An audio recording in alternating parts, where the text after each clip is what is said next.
Hey everybody, HMV here, playing more Kerbal Space Program, Caveman Evolved Challenge, and here we are. Today we're going to the moon, and Moonlander 1 is, as you see, a bit slow off the pad, but that first stage got us to 45 kilometers and 1600 meters per second, so I'm pretty happy with it. Kick off stage 2 and get to orbit, and a pretty good encounter with the moon. Maybe a little too good, but it's nothing a little radial out can't fix. So we ride down the gravity well here. We transmit all the science we can along the way, because we still definitely need science whenever we can get it. And then we burn down at periapsis to get into a nice tight orbit. The contract, you'll see, isn't just to land. We have to return from the moon, which at caveman levels is not the easiest thing to do. We need to land this guy in sunlight on the Kerbin side of moon, so that we can get transmission and also solar power, because you need both of those on a probe.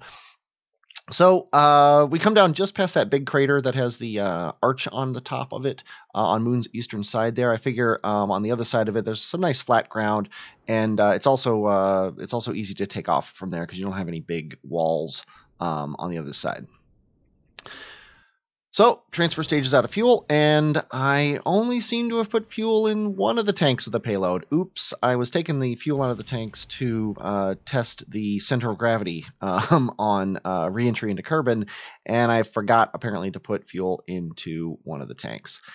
But in any case, we successfully land on the moon. We don't unlock a building for that, but it is progress. The next landing will get us a building unlock, and I still haven't decided at this point which building I want to unlock, but I would really like to unlock the tracking station, because that'll give me patched connects, and that'll make it a lot easier to do anything, like, say, not crash into moon on ascent.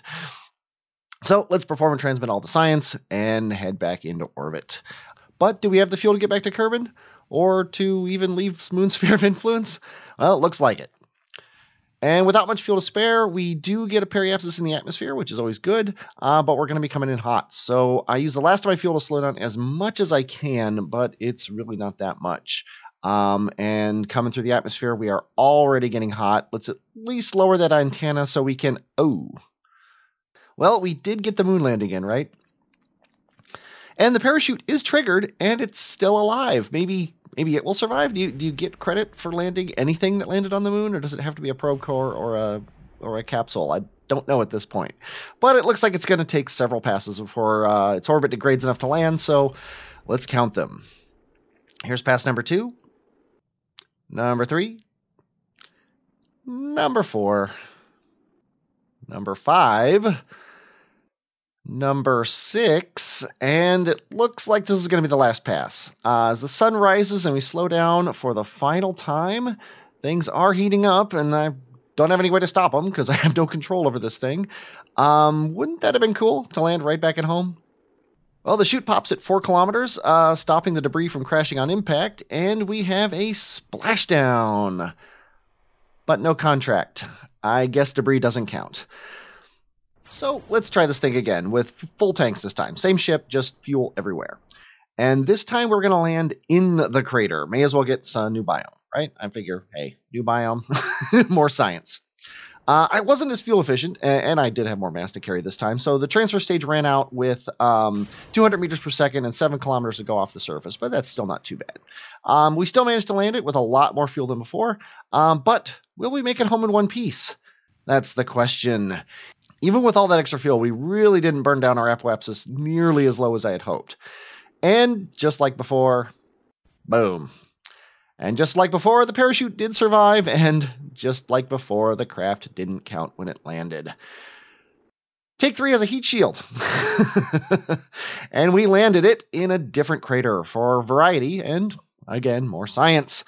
But the probe core, turns out, sticks out around that little dinky heat shield, and this craft died as well.